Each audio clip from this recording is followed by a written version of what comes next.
Oh man, it is a very humid, free, roughly 70 degree, partly cloudy day over central Virginia. And we are going to replace this broken stud. I'm actually going to use a tool this time of sorts. You see what this is? This is a more or less a spacer between the lug nut and the rotor, or the hub, and we're going to try to secure it that way. But it's a unique process, and I don't want to bend anything else. But safety first. All right, we have got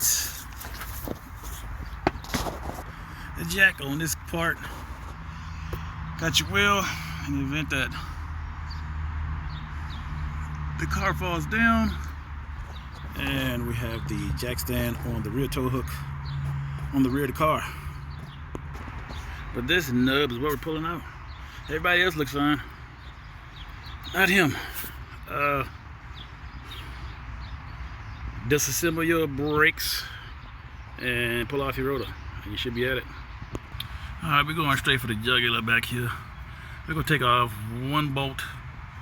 I'll show you. Well, hold on. It should be lined up. The first one, the top one, and one down at the bottom.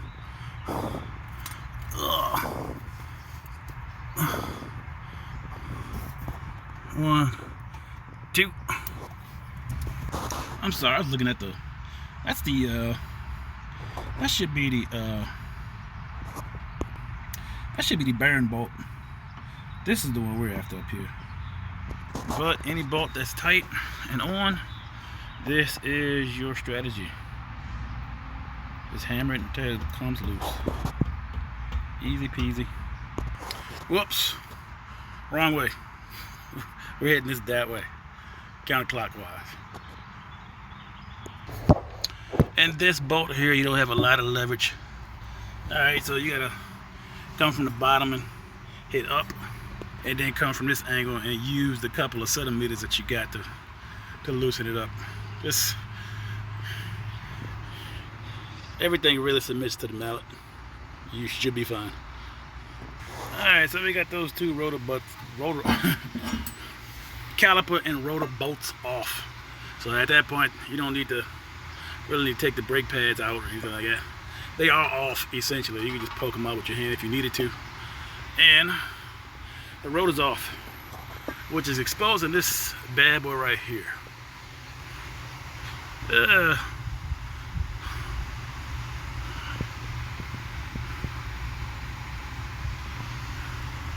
Let's punch him out. And all I did, I took the hammer, 1, 2, 3. He comes right out. And that joker real good. And then you just put it right in for the time being, but we gotta secure this in. Now this is the difference between the front and the back. In the back, this you do not have this area at all. It's very close, and ultimately it ends up with you shaving a fourth to maybe a third of the top of the bolt off, so you can actually get it up in there. But we're not doing that on this one.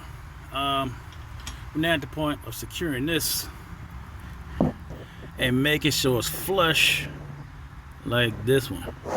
See, that one's still sticking out. We gotta push it in there, or press it if you will. But this is how that tool will work. You putting it in. Well, let me undo it for you. So you pushing this, pushing it back as much as you possibly can, flushing all that space in, twisting this on. Oop. I need two hands, so hold on. Twisting all that on, and at this point you're twisting all that to the point where it starts to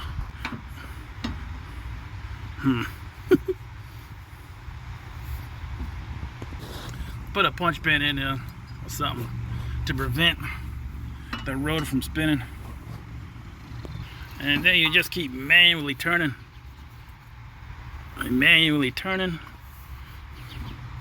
until it flushes itself out. We're at the bottom, so we're good. I'll show it at the end. Hold on. But all I'm gonna do is keep turning. Yeah. Get something strong like a screwdriver, something that's long. And if you're feeling unsafe with the screwdriver, potentially, or anything that you're sticking, potentially flinging your eye, just put on your protective eyewear. I won't happy with that either. I got my second lug nut screw on her. So if you do have 2 lug wrenches, by all means use it, but you're gonna need something sturdy. But this is ultimately what you're going for. That is flush. That is flush. Maybe we'll undo this. Alright, looks better. It looks like the rest of them. And when you are putting this through, just make sure you're not damaging the threads, or you'll have to reroute those or pop out the stud and put another one in. Alright, we're at rock bottom. Let's go back up by putting the rotor on. Sorry. Alright, so what I ended up doing is just taking apart the brake pad and the caliper.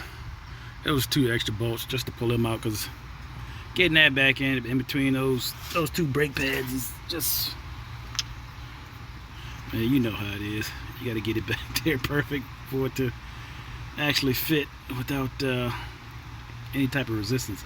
So I just took everything off. I'm probably gonna be pushing in the piston a little bit, and then hopefully I won't need to, but I need to put these back in.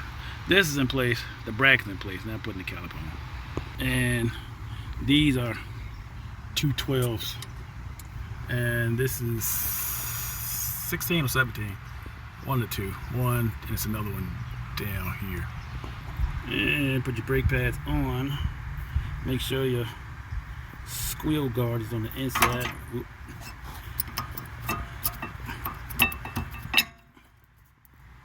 Make sure your squeal guards are the inside, and then bring this over top.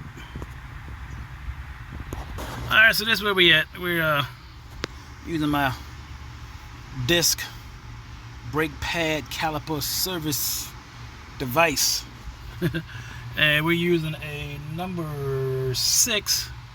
And this is just what I have conveniently. You can do the same thing with a C-clamp and just press it back in. I am literally trying to get maybe 2 or 3 millimeters.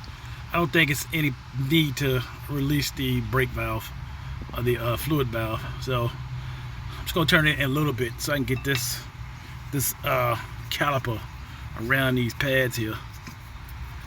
All right, and I gave it the piston a quarter of a turn, and we're good.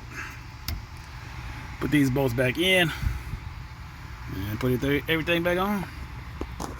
And don't forget to stabilize the nuts at the top of the bracket and the caliper. It's 18 millimeter to stabilize that, and to come on top with your 12. Same thing with the bottom. Make sure everything's moving freely. Boom. You can like, you can subscribe. Any questions, leave them in the comment section. Until next time. Oh, and 90 foot-pounds. Yeah. So we won't ring another